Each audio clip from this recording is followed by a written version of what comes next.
வணக்கம் and welcome to மங்கையர் அறுசுவை. இன்னைக்கு நாம பார்க்க போற ரெசிபி என்னன்னா, எல்லாருக்கும் ரொம்ப பிடிச்சமான ஒரு ரெசிபி தான் பார்க்க போறோம். மதுரை ஸ்பெஷல் ஜிகர்தண்டா எப்படி செய்யறது அப்படின்னா இந்த வீடியோல நான் உங்களுக்கு சொல்லித்தர போறேன். வாங்க வீடியோக்குள்ள போலாம். இந்த ரெசிபி செய்யறதுக்கு நான் இன்னைக்கு 1 லிட்டர் அளவு பால் எடுத்திருக்கேன். அந்த பாலை அடிக்கனமா இருக்கிற பாத்திரம், அப்படி இல்லைன்னா நான்ஸ்டிக் பேன்ல சேர்த்துக்கோங்க. பால் ரொம்ப வத்தணும் அப்படிங்கிற அவசியம் கண்டிப்பா கிடையாது. பால் பொங்குனதுக்கு அப்புறமா ஒரு 5 நிமிஷம் நல்லா கொதிச்சாவே போதும். பால்ல விழுகிற ஆடையை எடுத்து விட்டுடுங்க. ஆடையோடு இருந்தாதான் இந்த ரெசிபி நல்லா இருக்கும். இப்போ இதுல நம்ம 1/4 கப்புக்கும் அதிகமா சீனி சேர்த்துக்கலாம். உங்களுடைய டேஸ்ட்டை பொறுத்து அதிகமாகவோ இல்லை கம்மியாகவோ சேர்த்துக்கோங்க. அடுப்பு மீடியம் ஃப்ளேம்ல வச்சிடுங்க. இது ஒரு பக்கம் நல்லா கொதிச்சுக்கிட்டே இருக்கட்டும். இன்னொரு பக்கம் சீனியை கேரமலைஸ் பண்ணி நம்ம சேர்த்துக்கலாம். இது நம்மளுக்கு அந்த பாலுக்கு நல்ல கலர் கொடுக்கும். 1/4 கப் அளவு சீனி எடுத்துட்டு அந்த கப்புலயே பாதி அளவு தண்ணி எடுத்து சேர்த்துக்கோங்க. இப்ப கலர் மாற ஆரம்பிச்சிச்சு பாருங்க. நல்லா கலந்து விட்டுடுங்க.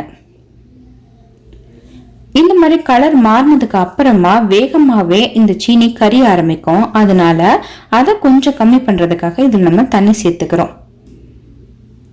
இதுலயும் அடுப்பை மீடியம் ஃப்ளேம்லயே வச்சுக்கோங்க. தண்ணி ஊத்தும் போது கவனமா ஊத்துங்க, ஏன்னா ரொம்ப சூடா இருக்கும், நல்லாவே தெறிக்க ஆரம்பிக்கும். இப்போ இந்த பாலை நம்ம பால்ல சேர்த்துக்கலாம். இப்ப அந்த பாலை நல்லா கலந்து விட்டுக்கோங்க. இந்த கேரமலைஸ் பண்ண சுகர் சேர்த்து பின்னாடி ஒரு 5 நிமிஷம் நல்லா கொதிக்க விடுங்க. அதுக்கப்புறம் ஆஃப் பண்ணிடுங்க. நல்லா ஆறுனதுக்கு அப்புறமா ஃப்ரிட்ஜில் ஒரு 6 மணி நேரம் வச்சிங்கன்னா உங்களுக்கு நல்ல சில்லுன்னு ரெடி ஆயிடும்.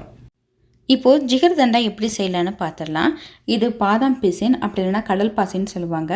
இதை ஊற வச்சுருக்கேன். இப்போ நீங்கள் சாயந்தரம் செய்ய போகிறீங்கன்னா காலையிலே ஊற போட்டுருங்க. இல்லை காலையில் செய்ய போகிறீங்கன்னா நைட்டு ஃபுல்லாக ஊற வச்சுருங்க. இதை ஊறுறதுக்கு முன்னாடி எப்படி இருக்குது அப்படின்னு காமிச்சிடுறேன். இப்படி தான் இருக்கும். இதை ஒரு பக்கம் வச்சிடலாம். அடுத்தது நாம் ரெடி பண்ணி வச்சுருக்கோம் இல்லையா பால், அதை ஒரு 6 மணி நேரம் நான் ஃப்ரிட்ஜில் வச்சுருக்கேன். இன்னும் சில்லுன்னு வேணாவோட நீங்கள் வச்சுக்கலாம். இதுதான் ரொம்பவே முக்கியம். ஜிகர்தண்டா ஐஸ்கிரீம் இல்லைனா பாலாடை ஐஸ்கிரீம்னு சொல்லுவாங்க. இது எப்படி செய்கிறது நான் வீடியோ போட்டிருக்கேன். நான் லிங்க்கை டிஸ்கிரிப்ஷன் பாக்ஸில் கொடுக்குறேன், நீங்கள் போய் செக் பண்ணிக்கோங்க. முதல்ல ஒரு கிளாஸில் இந்த மாதிரி பாதாம் பிசினை போட்டுக்கோங்க. அதுக்கப்புறம் நம்ம ரெடி பண்ணி வச்சுருக்கிற பால் அதில் ஊற்றிடணும். இப்போ நான் செய்ய போகிற ஸ்பெஷல் ஜிகர்தண்டா, அதனால் இதில் 2 ஸ்கூப் நம்ம ஐஸ்கிரீம் சேர்த்துக்கணும்.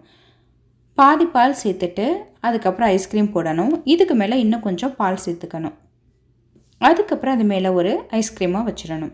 அவ்வளோதான், நம்மளுடைய சூப்பரான மதுரை ஸ்பெஷல் ஜிகர்தண்டா ரெடி ஆயிடுச்சு. இதுக்கு மேலே நன்னாரி சிரப் அல்லது நன்னாரி அந்த சர்பத் இருக்கு இல்லையா, அதை ஊற்றுவாங்க. என்கிட்ட இல்லாதனால நான் அதை சேர்க்கலை.